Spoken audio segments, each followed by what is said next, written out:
Hello everyone and welcome to the presentation. My name is Nico Alexopoulos. I am the Executive Director for the US Youth Futsal Academy in Central New Jersey, which is branded under the name of Futsal 365. So today's presentation is going to be on how to identify a true futsal academy. So as you can see on the screen, US Youth Futsal has started a national academy program. They're under the logo right here in the middle of F, which stands for Futsal Academy. And Futsal 365 is the branded name for the Central New Jersey Academy area. The New Jersey State Futsal name on the bottom, that's basically a united name which has brought in the US Youth Futsal Leagues of Central Jersey Futsal, as well as Mercer Futsal, the Futsal Academy, and pretty much anything else that is going on in the futsal world here in New Jersey. The direct link for the Futsal Academy is futsal365academy.com. So let's dive in right away. First thing we are going to cover is understanding futsal, its benefits, and why it's different than indoor soccer. Then we're going to cover why is the system broken, basically throwing money away at false dreams.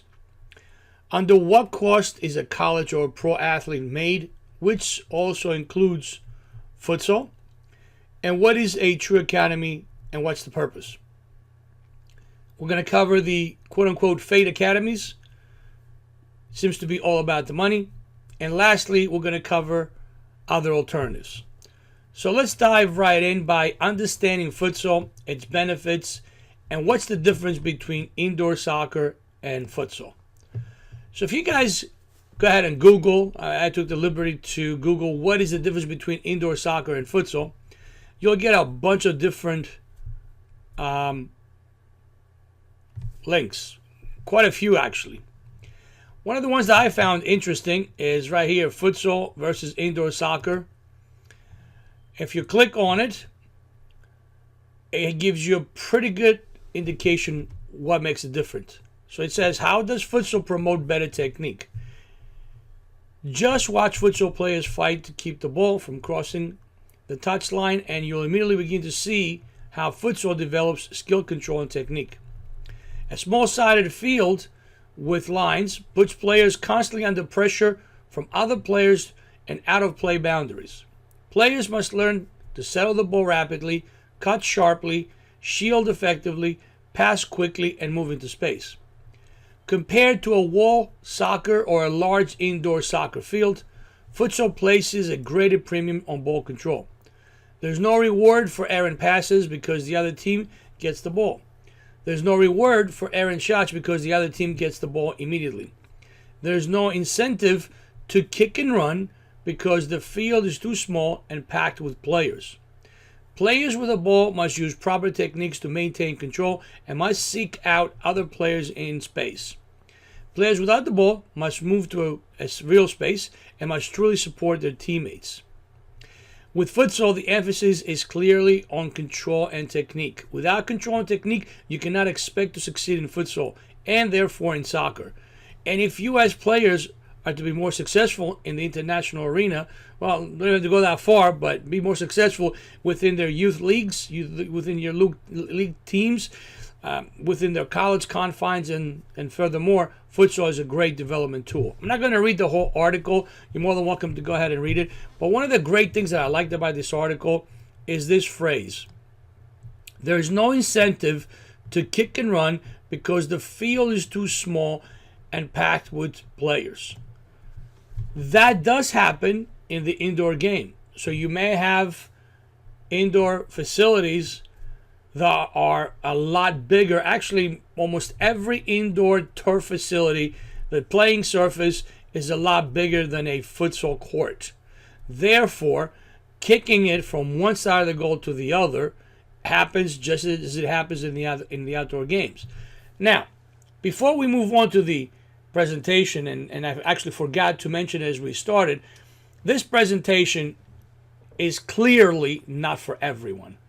The reason being is that a lot of parents, a lot of folks out there do not understand the game of soccer. Although they watch it, they do not understand the game of it. They don't understand the rules. They don't understand the concept. They don't understand development. They just watch the game because their kids play soccer. And there is an issue in that itself, because when they go and they cheer the kids, they're cheering for things that they think should happen, but really it's not part of the game. Kicking and running, although it has a place, it's not the main concept of soccer. So by kicking the ball and running after it, there's no development, there's no build-up, there's no control of the ball, there's no guarantee that if we kick the ball, we're going to be able to maintain possession and the other team won't get it. So there's a lot of things that will go into that. So once again, this presentation is not going to be understood by everybody, and that's okay. This presentation is intended for the people that do understand the game, for the people that do want to educate themselves. So even if you don't know the game, you don't understand it, if you want to educate yourself, I think this will be a good start. Okay? But let's face it, there's also a large number of people that, although they ask for the truth, they don't appreciate the truth because it doesn't soothe them, because it's not what they want to hear, which results into spending money without really having to. So getting back to this, that sentence alone for me is ideal. There's a big difference between the indoor soccer game that most youth teams and most volunteer coaches play and futsal, which we have to understand and learn from it. Now again, there's a lot of other articles, there's a lot of quality articles on what is the difference between indoor soccer and futsal, but I just wanted to point one out. You're more than welcome to Google it, study it, and see what really the difference is. Maybe then we can start understanding where we're going with this. The next thing, according to this, is learning what the benefits of futsal is. Futsal is not a fad. Futsal is not here for today and gone tomorrow. Futsal has been playing around the world ever since its inception and is recognized across the world, across the soccer world, by the best players as one of the most important development tools that these top players like Ronaldo, Xavi, Ronaldinho, all these big names have grown with futsal as part of their development. So there's got to be a reason for it. So if you guys Google futsal benefits, there's a tons of articles, just like what's the difference between futsal and indoor soccer, that you can click on and just experience and read all about it. Okay, I'm just going to click the first one here. And let's see. Oh, this is a download actually, so forget this. Here we go. Let's just a couple skills that are improved. Couple benefits. Improves players' decision making because it's a smaller space. Provides players with more touches on the ball, and you will see what I'm talking about in a little while. The heavier ball, by the way, a futsal ball is a bit heavier and does not bounce as much as a soccer ball, increases the power of players. It develops the confidence on a player to go 1v1. It increases the power and the confidence on a player to be able to hold on to their feet, shielded against an opponent, and not be afraid to take on an opponent. It allows players to be creative in getting around their opposition. That's a really good one. Let's just click and see what else it gives us.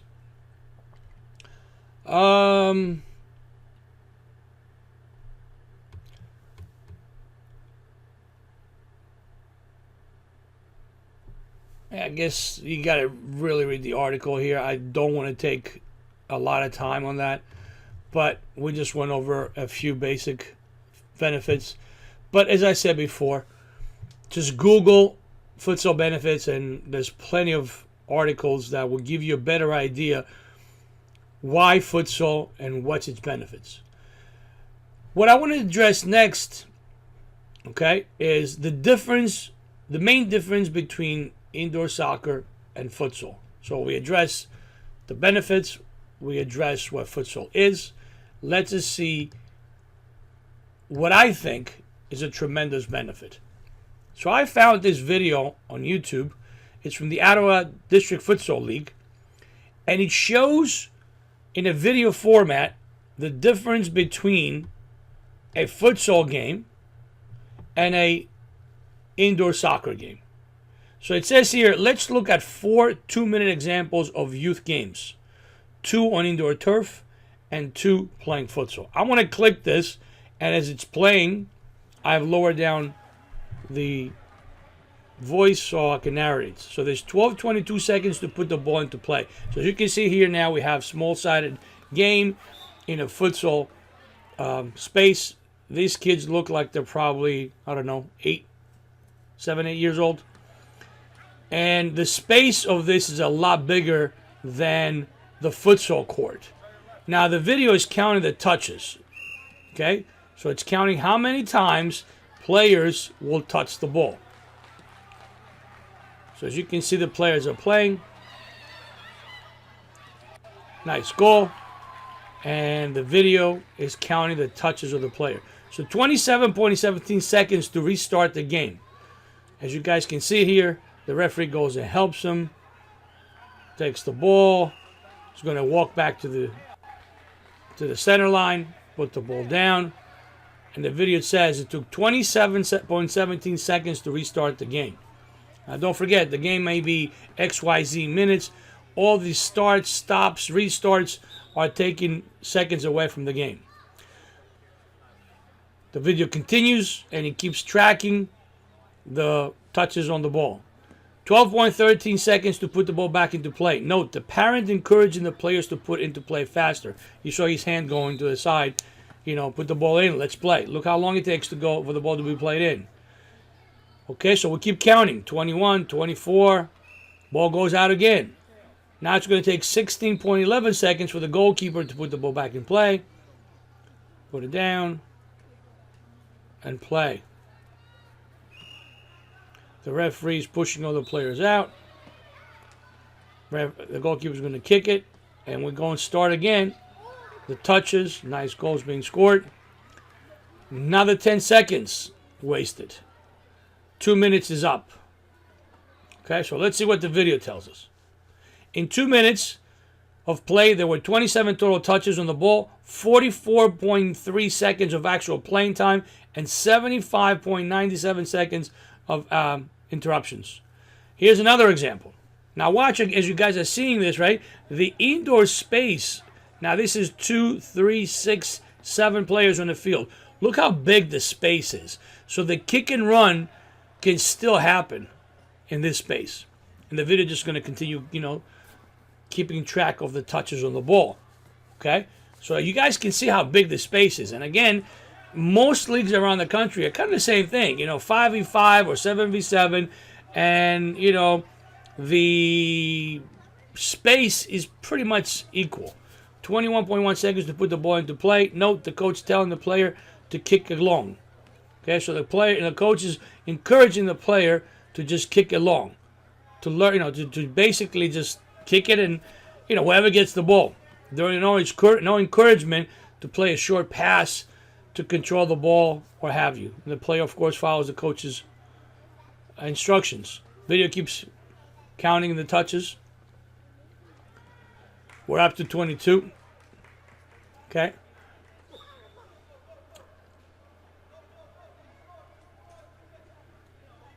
26. Once again, most indoor turf games or leagues, they kind of split the field in quarters. So this is a pretty good indication how big the fields are. Notice all the space around them. This is a 7v7 game, but notice all the space around them. So now it's going to take 24 seconds to bring the ball back in.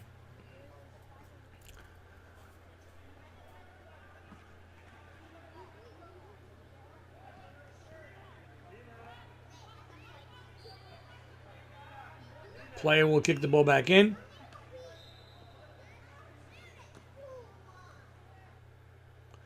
"38 total touches, 63.81 seconds actually playing, 56.19 seconds waiting for restarts."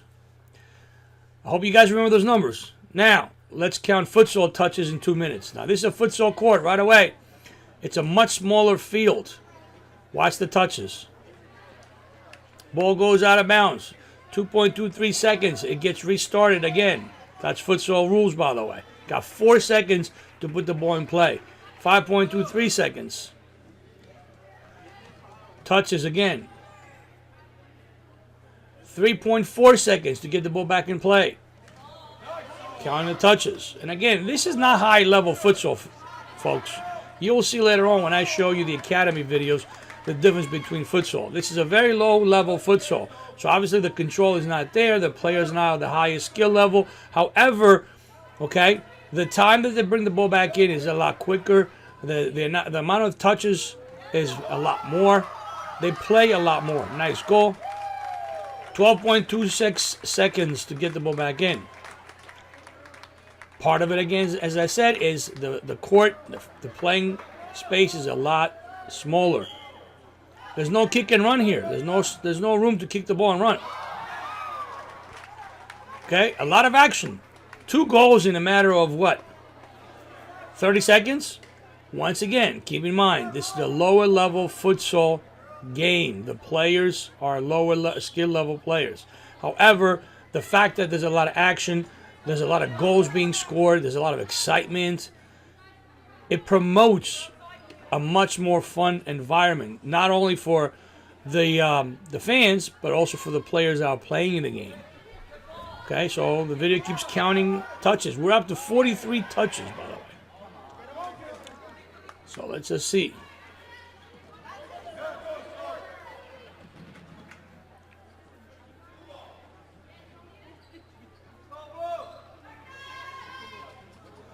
"52 we're up to. Total touches 52. 60.6 seconds actual play. 59.3 seconds waiting to put the ball in play. A lot lower than the indoor turf game. A lot more touches. Now, second futsal example. Okay, let's see how this one goes. 9.21 seconds to bring the ball back into play.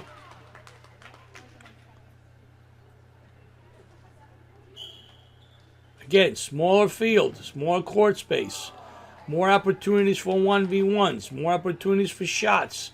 Player must think faster. Players must be able to react faster. Again, this is not the highest level of, high skill level, should I say, of futsal game. So the ball goes out of bounds a lot more. The players lose a lot more, but they're also touching the ball a lot more. A lot more goals are being scored. A lot more fun for the players. Definitely a lot more fun from the parents and the fans that are watching the game. Goalkeeper gets involved. Not too many times that you see the goalkeeper in an indoor game take the ball and dribble all the way up to the other side and try to score a goal. Not unless they're very highly skilled level and their understanding and of reading of the game is very high. And the game goes on.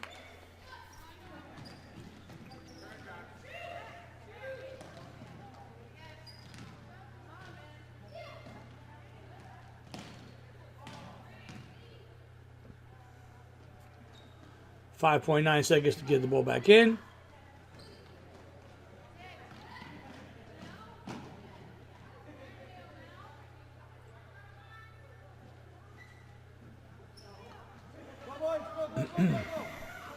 Don't let, by the way, it's an indoor space, so you might be a little bit confused as you're watching this on what line is the touch line for the soccer or the futsal portion of it, so don't let that stay in your way. More shots again. 70 total touches, 76.7 seconds of playing time, only 43.93 seconds waiting to put the ball in play. Okay?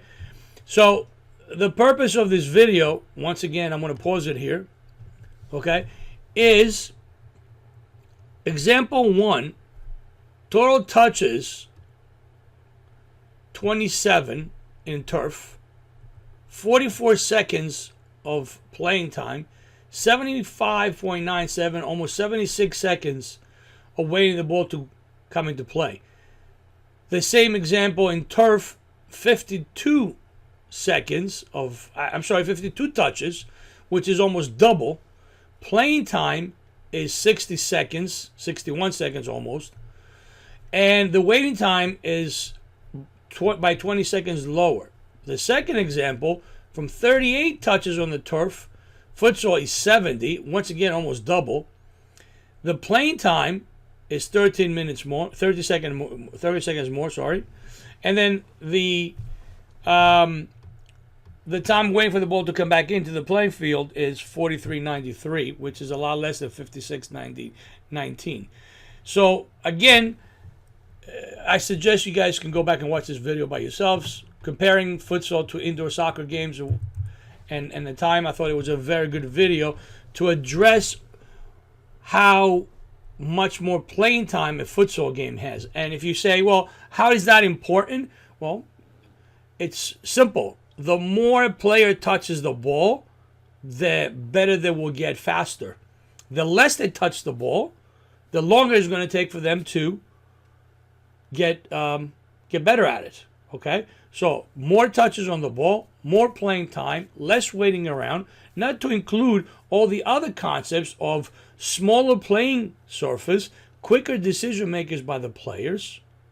Okay, there's just a paramount examples of why futsal is so much better than regular winter soccer games.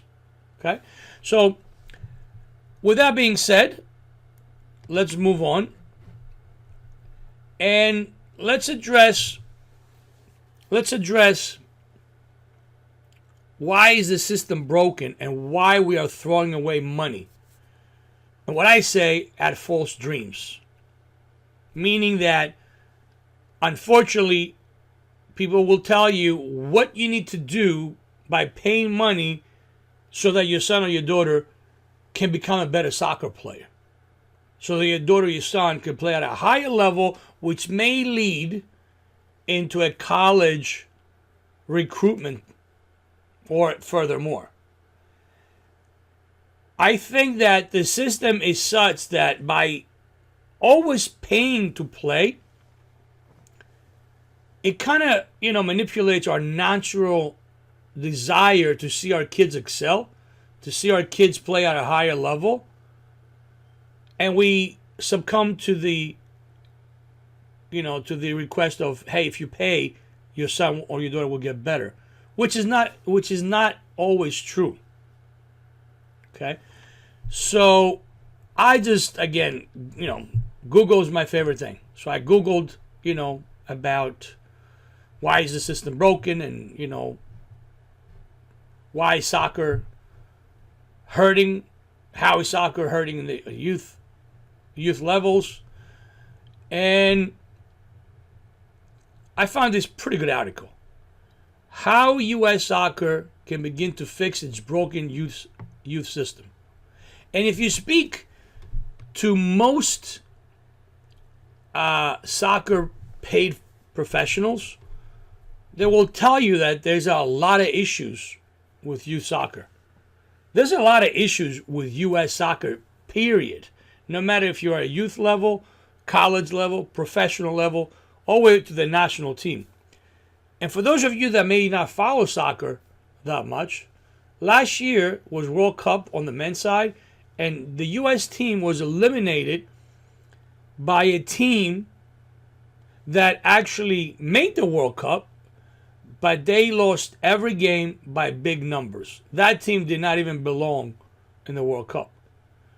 The US team lost to that team and sat home watching the World Cup.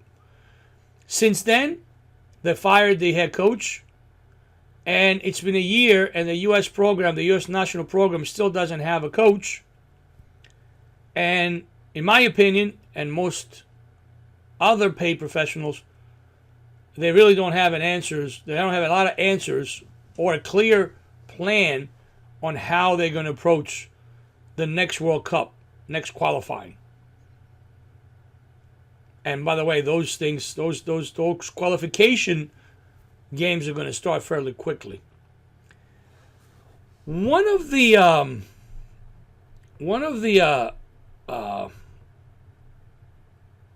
phrases that I really liked here. Let me see if I can find it. I really like this. Youth soccer has progressed from a moderate level of chaos to a full-fledged tropical storm mixed with a nor'easter, mixed with a Memorial Day beach traffic. In other words, youth soccer is a mess. Everybody has their hand out asking the parents to spend money for their kids. By the way, full disclosure, US Youth Futsal Academy, Futsal 365, is a paid organization. My company is a paid organization. We run a lot of different things. We are a paid organization. However, there has to be some common sense.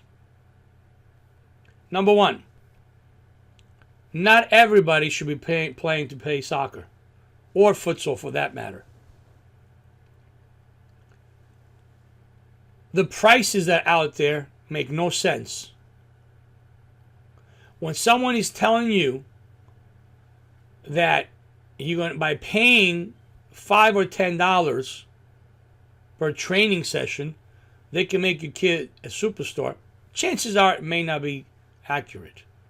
If somebody's telling you that you got to pay $200 per training session and your kid's going to be a superstar, may not be a lot of truth in there.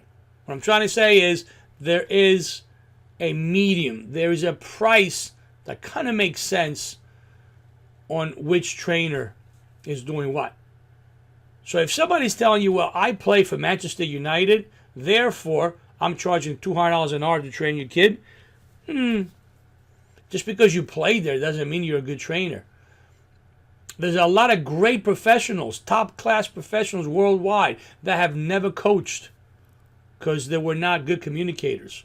They understood that there's a difference between being a great player and being a great coach, and vice versa.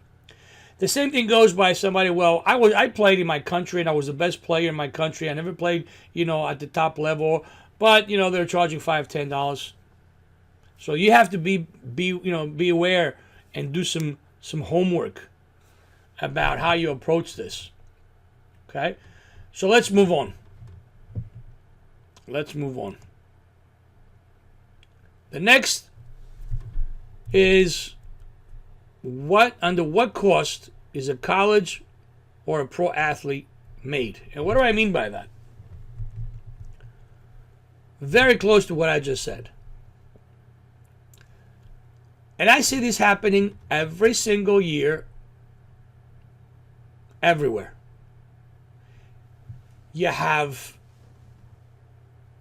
7-year-old players that are playing in a local club with volunteer coaches, and the parents feel that their player, regardless if it's a boy or a girl, is the best on the team. They don't like the way the coach is doing, and they're going to take their son or daughter to a quote-unquote academy and spend XYZ dollars so their son or daughter has an opportunity to get a college look, a college scholarship, and furthermore. One thing I want to say is that at U7,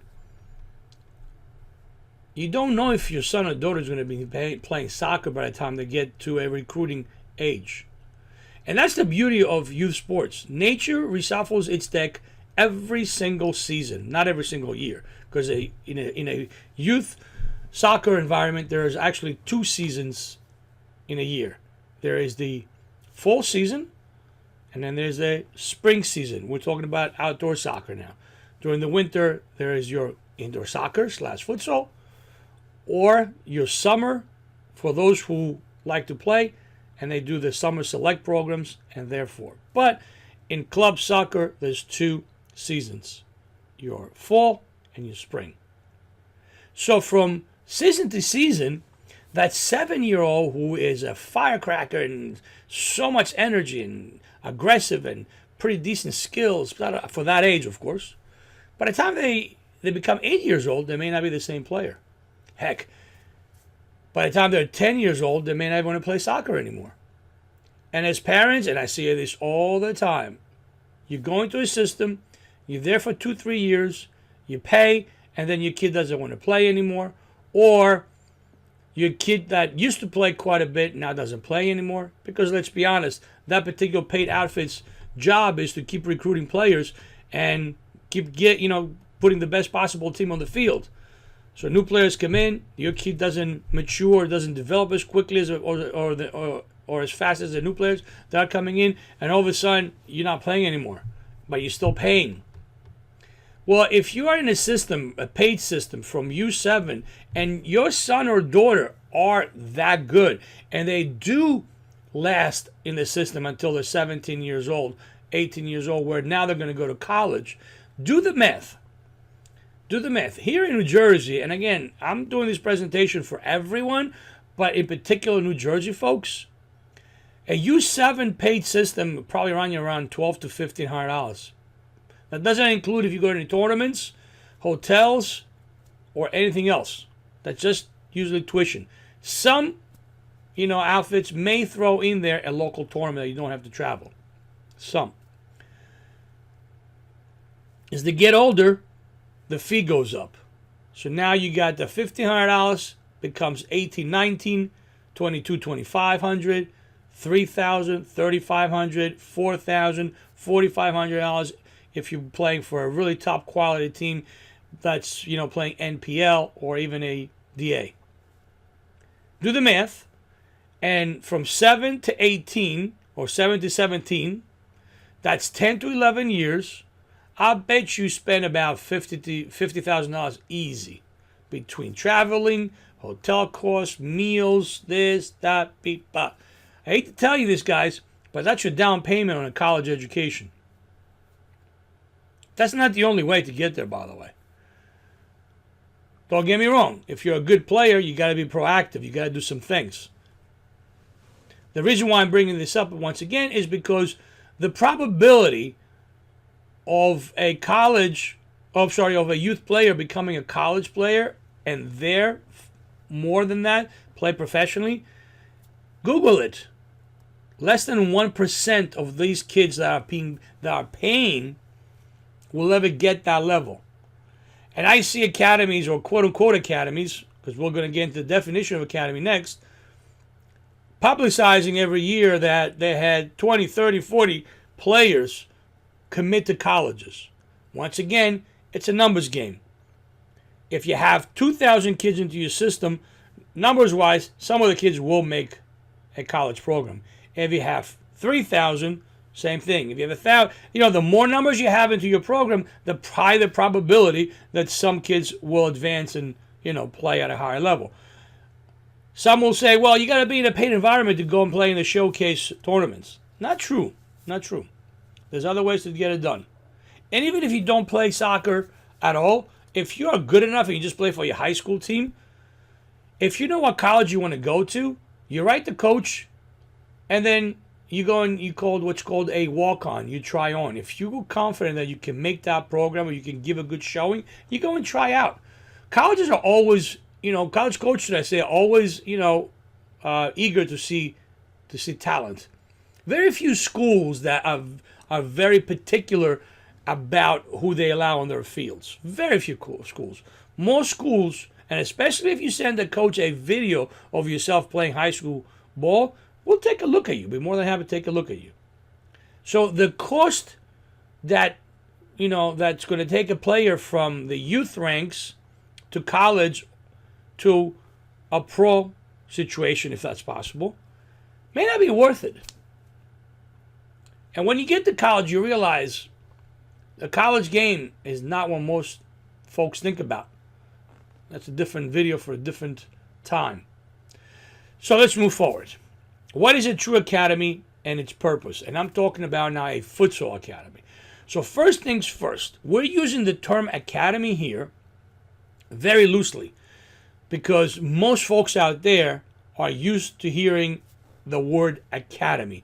My daughter, my son plays for an academy. Okay. Let's go back into Google. Don't you just love Google?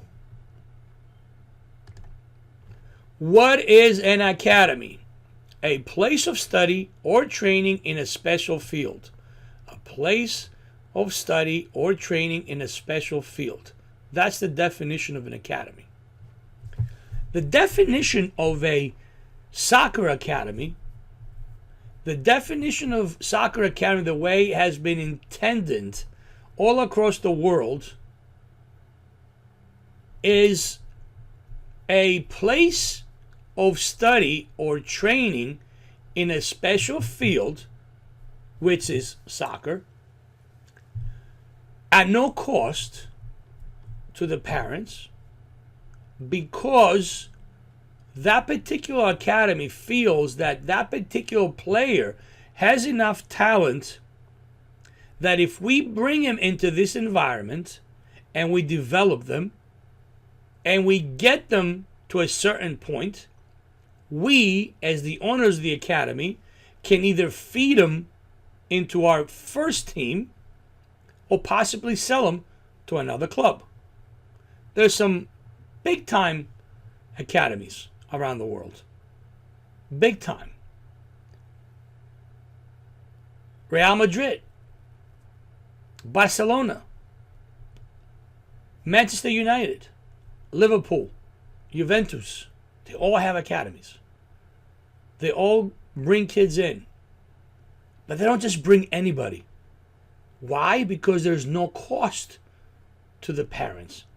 In fact, when Cristiano Ronaldo was discovered, he was born in an island, Madeira, I think it's called, it's a Portuguese island. And when he was discovered and he was brought into the academy of Sporting, he went by himself because his parents were very poor and it was a big transition for him. Christian Pulisic is one of the best American players right now. He was from Philadelphia. Philadelphia Union wanted them to go into their academy. They approached his parents quite a few times. His parents, being that they were ex-soccer players and they know of the soccer tradition and how players are developed and whatnot, passed, said no. We don't think that the Philadelphia Union and the MLS system is something that we want our son to be in. And they decided to go to Europe and engage some teams. So he, at the age, I believe, of either 14 or 16, I don't recall, he was at the Dortmund Academy. He had to learn how to speak Spanish. He had to learn how to speak German, go to school there, fight those battles, as well as be in the academy. So at the age of 18, he's started at Dortmund, and everybody thinks he's the next, big thing. He is an American kid, but he didn't do it the way all other American kids do. By the way, when he was asked to go to the Philadelphia Union Academy, that was the actual academy, which is a free. Parents don't pay anything. The Philadelphia Union, though, has other teams that the parents pay, just like the Red Bulls do and every other MLS team. Folks, those are the pre-academies. When you actually pay for training, those are the pre-academies.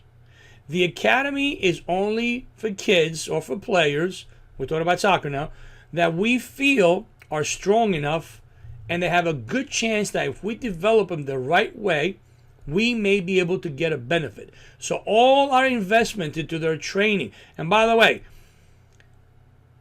the average bill for an academy player per year between the training, the schooling, the doctors, the dietitians, the traveling, the this, the that, it's probably in the U.S. it's probably around $30,000 to $35,000 per player. Per player. Now, if an academy has 30 players, do the math.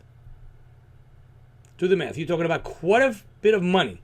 So the team has to make sure that their investment, and that's what they do, they invest in the player, is going to pay off, or the probability of that investment will pay, is high enough that will pay off when they get to a certain level.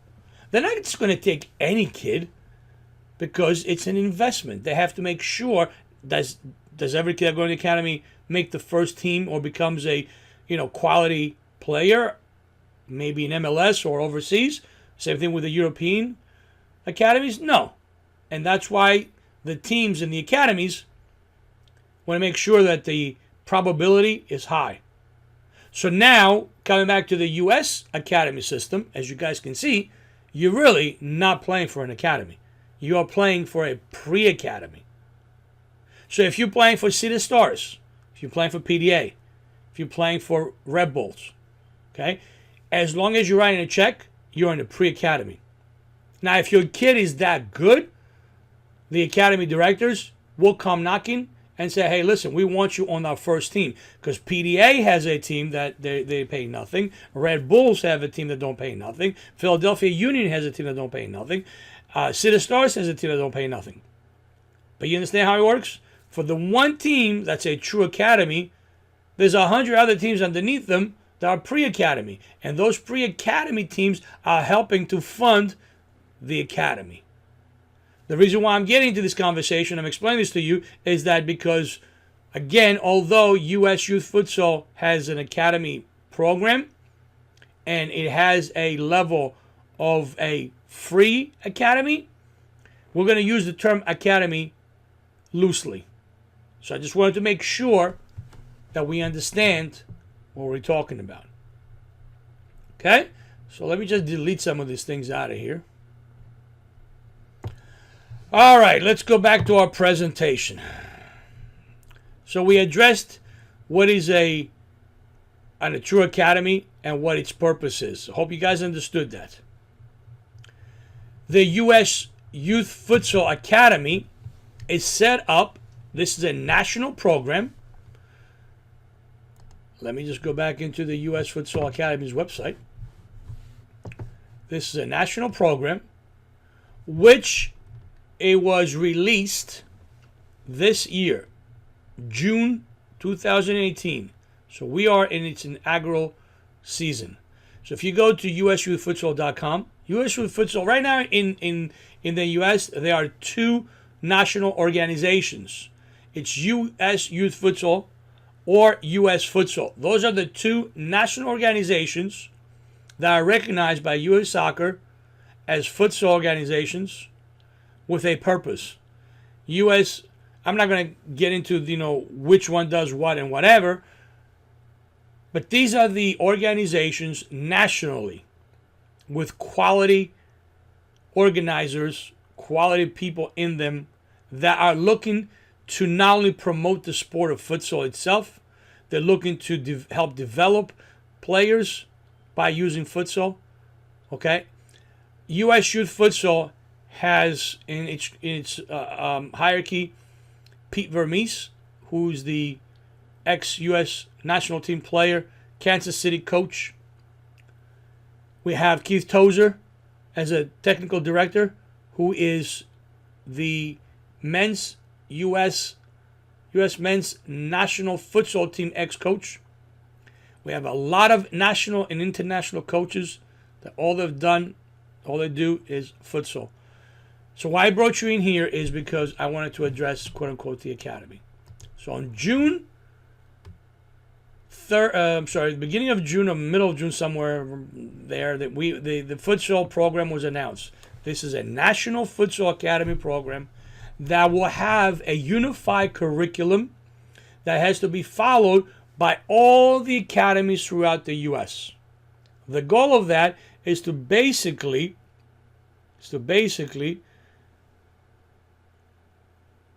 unify the sport. Everybody's going to be doing the same curriculum. Okay? The initial academies were announced in June. I believe there were about 150 applications. And these were the recipients, the first recipients of the National Futsal Academy program.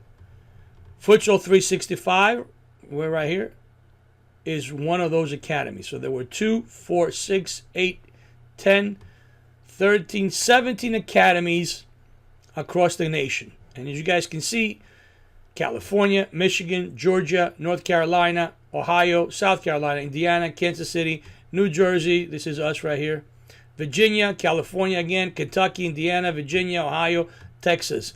These are the initial academies.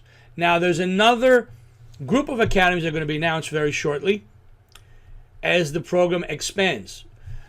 The reason why I'm going down this path is because I want to show you that this is a system that is created with a lot of thought, okay, in mind. It's created with the player's best interest. It's not just put together for the sake of generating funds. It's put together with a lot of variables in mind that will benefit the soccer players. Okay?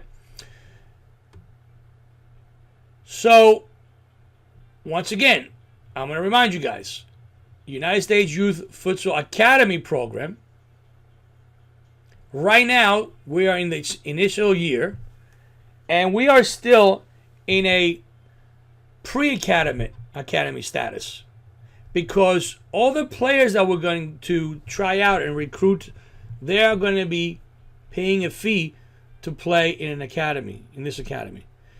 Within the 3 years of its existence, there is going to be an academy team which is built into the program. That means that the status is going to have, as an academy, is going to have a free futsal team. Okay? So we now have a national curriculum that everybody's going to train under. We are having only licensed futsal coaches. They all have to have a licensing certificate. And why is that important? I will explain shortly. And then there's different paths to this. You can try out all the way to the national team. There's national teams. You can play at a higher level. And it's the only program right now that is a year-round program. July and August are the off months, but the program runs from September till June. Okay? There is a local tournament that the kids play in, or local league. There's an academy futsal league that the kids will play in. Regional tournaments, all the way up to national tournaments. There will be training between 45 and 50 trainings per year, I believe. But it's not a 6 or 8 week program. And I want you guys to understand why this is important. Just like soccer, in the near future, and actually it's already started, everybody and their mother is going to have an academy. And this is what I call fake academies, which is all about the money. Folks, do yourselves a favor and do some research. Let's go. I'm sorry if I'm bouncing all over the place. I'm just trying to keep everything in order as much as I can. My computer is acting up a little bit today. Let's see. Okay. A very good source of information is this publication, soccertoday.com. They actually have a dedicated section for futsal. Okay? So if you guys come here, soccertoday.com, click futsal, There's a lot of good articles about futsal, and they've given a lot of coverage to the US Youth Futsal Academy system, which you guys can come in here and read a lot of this stuff. Very good articles. Becoming a great futsal goalkeeper, US Youth Futsal launches Academy program, Keith Tozier, what's right and what's wrong with youth soccer. Just tons of quality, futsal information. US Youth Futsal State ID kicks off. All kinds of quality stuff. Now let's move to the next step, which is, why don't you guys Google futsal? You know what? I'm just going to Google New Jersey. New Jersey Futsal Academies.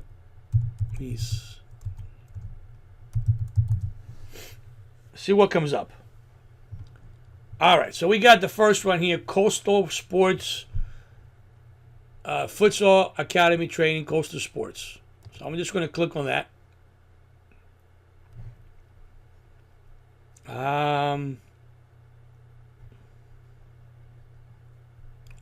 Let's see what's going on here. I do apologize. My computer's been acting up all day.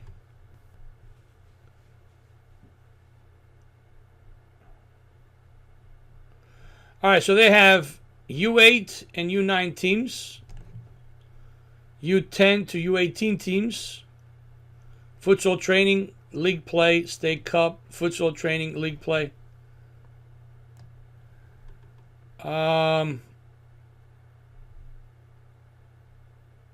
They have 3-4 different levels.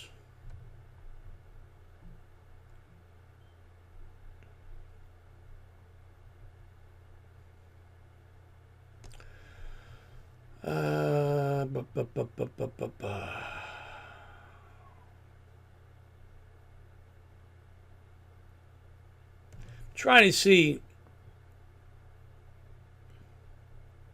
Okay, here it is. Our Winter Coastal Futsal Academy runs from beginning of December to the beginning of March. Beginning of December to beginning of March. So it's like every other program where basically it runs, again, it could be 8 weeks, it could be 12 weeks, but it's a winter application. It's not a year-round program.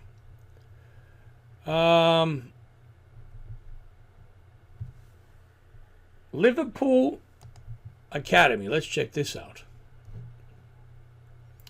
Obviously, this is affiliated with the Liverpool professional club in England. Futsal Academy, January through March. That's the time it's going to run.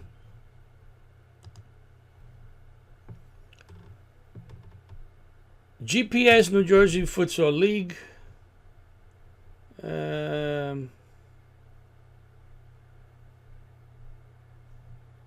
DTS Academy. All right, check this out.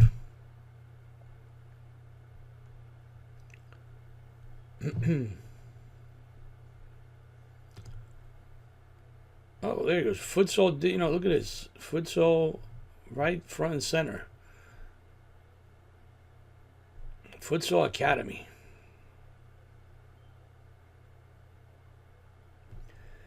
Let's see where the program is. What is that running? Winter season, specific, Saturday mornings, futsal classes. I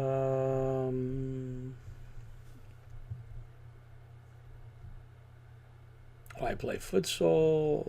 Looking to see if there is actually a description of the academy program.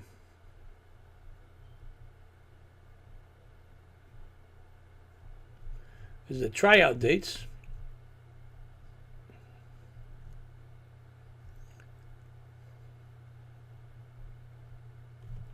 Okay, so here it is. The academy program will begin December and concludes in February of 2019. So once again, 12 weeks.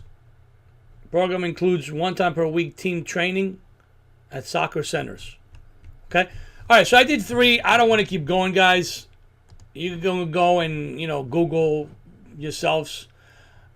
I'm going to point out another group here that I got an email from. I'm kind of throwing them under the bus, but hey. So I got this email from estacademy.as.me. So just by this URL, be aware. So I don't even know. I Googled them. I clicked on their site. I clicked on logging in. It does nothing but have basically just a form. Okay, it gives you some prices, which are extremely cheap. There is no company website. There's nothing. Okay, there's nothing to follow. Just basically a form to sign up and the pricing. Okay, why am I showing you all this? I'm showing you all this because I want to point out the difference between what they consider academy program and what US Youth Futsal Academy program is. The US Youth Futsal, as I said, it's a year-round program. It's intended to run for 10 months, just like everything else. You can't just do something, for a couple of sessions and give it up. You got to do it, all the time if you want to get any good at it. Okay? The US Youth Futsal program, there's 45 to 50 training sessions per year. All this staff, by the way, are futsal certified coaches. Because a lot of these, and this is very important, because a lot of these programs, they quote unquote say futsal, because again, they want your dollars. But the coaches that are coaching soccer concepts. There's a difference between futsal and soccer, and I will show you a little bit in some videos. Okay? So you cannot teach outdoor soccer concepts into a futsal environment. And that happens a lot. I've gone to a lot of trainings. I see futsal. I go and I watch. And all I see is regular soccer being taught on a futsal environment with the regular soccer ball. But they're just calling it futsal because, again, the almighty dollars. And that really, really irks me. It's basically just using the name of futsal for you to make extra money during your indoor season, because futsal now is on the rise and it's considered one of the greatest development tools. That's not right, though. You cannot use the name futsal or futsal training and not teach it. It really, really bothers me. So anyway, our academy, basically 44 to 55 trainings per year with qualified staff. Training once per week in spring and fall, twice per week in the summer and winter. Specialized goalkeeping enforcement training. All players will participate in a futsal league, which is 8 games. All players will complete a regional and national futsal tournament. There's going to be a participation in the Futsal Academy league that's being formed. Okay? And it's going to run, like I said, year-round. If you guys go into Futsal 365 Academy, right here, futsal365academy.com, you will get all the information. There's all the information here. I don't want to, go on too much. We're going, into about an hour of this, and I want to try to make it a little shorter. I apologize if it's running longer, but it's just a lot of things to cover, and I want to make sure that you folks understand that. Just because somebody says it's a futsal academy doesn't mean it's a futsal academy. Just because everybody says it's a soccer academy, please, guys, stop wasting your money. All right. The investment for the academy, for the US Academy, US Youth Futsal Academy, is $1,500 a year, which includes local league, academy league, regional tournament, league tournaments, registration, insurance.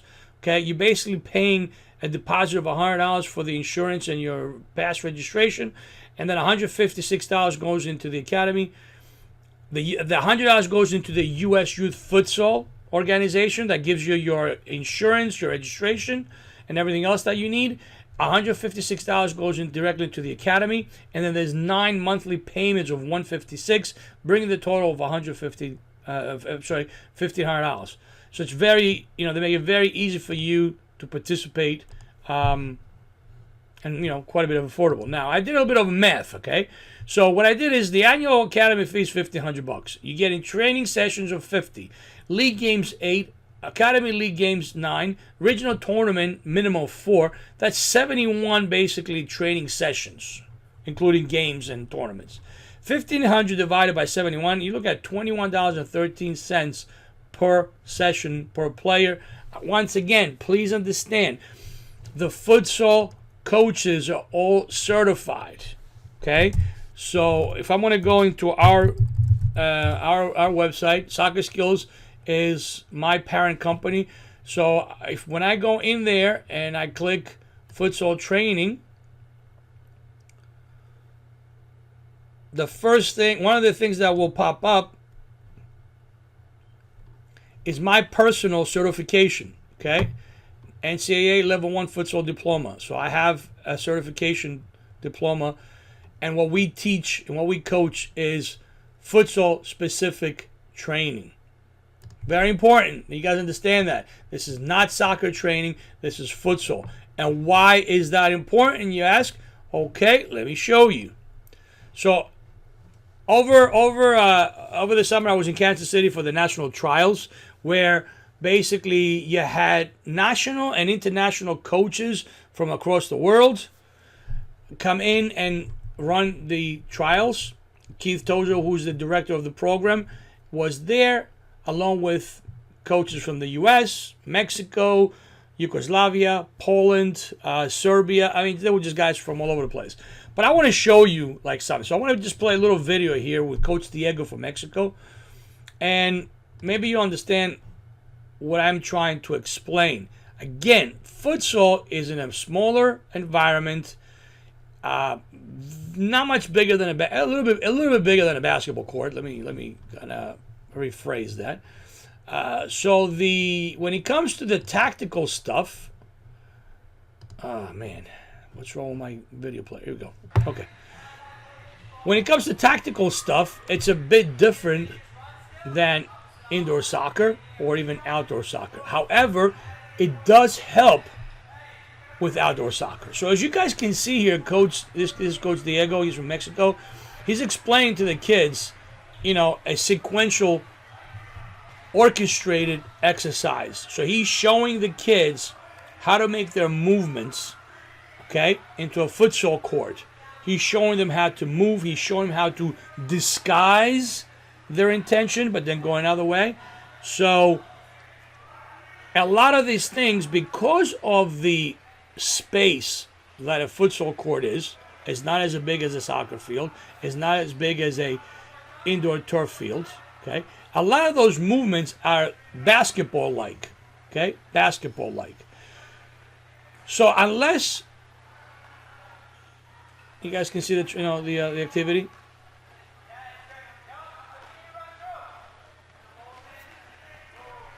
Okay, so if you see him, if you see the way he started from here.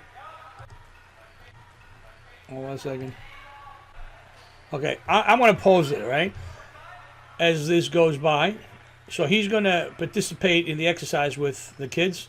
So he receives the ball, cuts it one way, goes the other way. This particular kid goes one, cuts the other way, overlaps, ball gets played to him. So there's some overlapping, some transitioning, okay, and then the finishing. So as you guys can see, in a futsal environment, there are orchestrated plays very similar to a basketball type of environment. So once again, unless you play futsal, unless you've taken some certification, okay, it may not be the same thing as outdoor soccer, because outdoor soccer has more space. It's a slower surface. There's certain variables that are different than in futsal. So a coach cannot come into futsal. Well, they can come in and teach soccer, concepts, but it doesn't make it futsal, if you understand what I'm saying. Okay? So that's one of the things I wanted to point out. Another thing I wanted to point out is quickly the introduction. By the way, all these kids, again, you went to national trials. I mean, there were like 78 players for U11 fighting for 12 spots. U10s had like 50 some odd kids, just crazy numbers. These are the U10s. Okay, Keith Tozier is the director of coaching, and he basically is going to introduce himself as well as the coaches. Titles, and I don't want to go through all the titles because I want to get you to the court as soon as possible.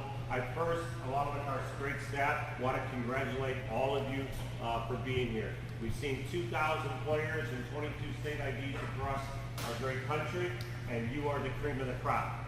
And out of the cream of the crop here, players are then either going to go to Montreal or go to Columbia with their national team. So it's going to be a very, very exciting weekend. So again, congratulations on being here. The evaluation process is exactly the same as you went through your state ID. 1, 2s, and 3s. 1s are going to then be named to the team. 2s and 3s are going to have to come back at a later date and find an academy or find something else to come back. Okay? When you go through each process, do your technical, your physical, your psychological, and your tactical, okay, you're all going to be evaluated on. There's 3 staff coaches on each court that are going to be doing that. There's a head coach, there's an assistant coach, and there's an evaluator. Just like school, if you get an A on your first report card, you come back with a B, and then you get a C, the average is a B. Okay, so if you get an A and a C, or 2 A's and a couple B's, then, depending on what we feel about it, okay, you can be a 1 or a 2. But don't worry about one session. Put that session away and prepare yourself for the next session. I've always said the first thing that sticks out is the physicality of a player in a tryout. If you are the hardest working player on the court, you instantly stick out. Then they probably look at the technical applications, which is the futsal specific part, and then the tactics. The psychological is really the last one. Are you a leader? Are you positive? Yada, yada, yada. Let's quickly introduce the great staff. Over here is our boys administration. He's the state ID director from Minnesota, Ryan Katrina. Give him a hand.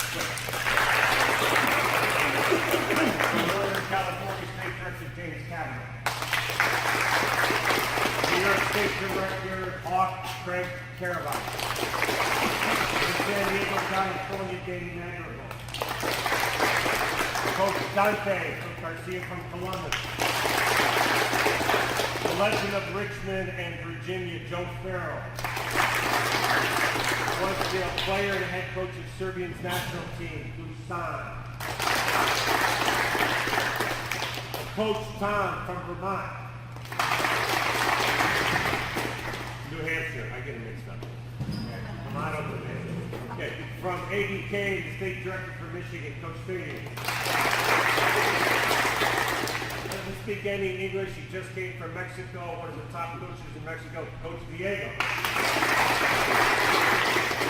From Michigan, Coach Jesse Demudo,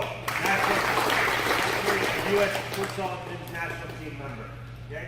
Just had a birthday, just turned 21, Coach Radio from Kansas City.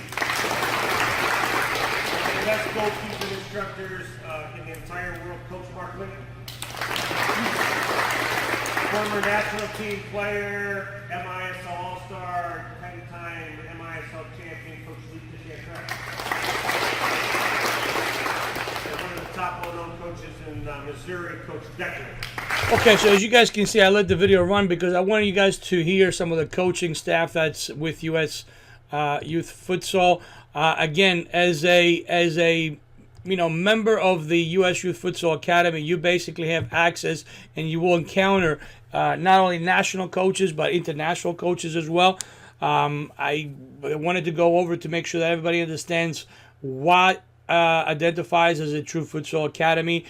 A year-round program, not a 6, 8, or 12-week program. A quality program that has the best interest of the futsal player at heart. The money will always be there, okay? It's not just about grabbing your money. As you guys saw with the breakdown, we feel it's a very reasonable price and fair price to pay for this type of environment, this type of a level of training. It's not for everybody. It's a commitment. It does not interfere with with outdoor soccer. The whole program is designed to run around soccer. But again, the main reason why I wanted to create this presentation is not only to help you identify a true futsal academy and not waste your money in just anywhere, but also understand what's futsal, what's the benefit, and what's the difference between indoor soccer and futsal. With that being said, as always, please don't hesitate to contact us. 732-580-2174. 732-580-2174. If you guys want more information about futsal, about the academy, or anything else, please visit Futsal 365 Academy, which is also part of New Jersey State Futsal. In here, if you go to the main page, you will see links to the academy, regular futsal development. That's not part of the academy, but great futsal training.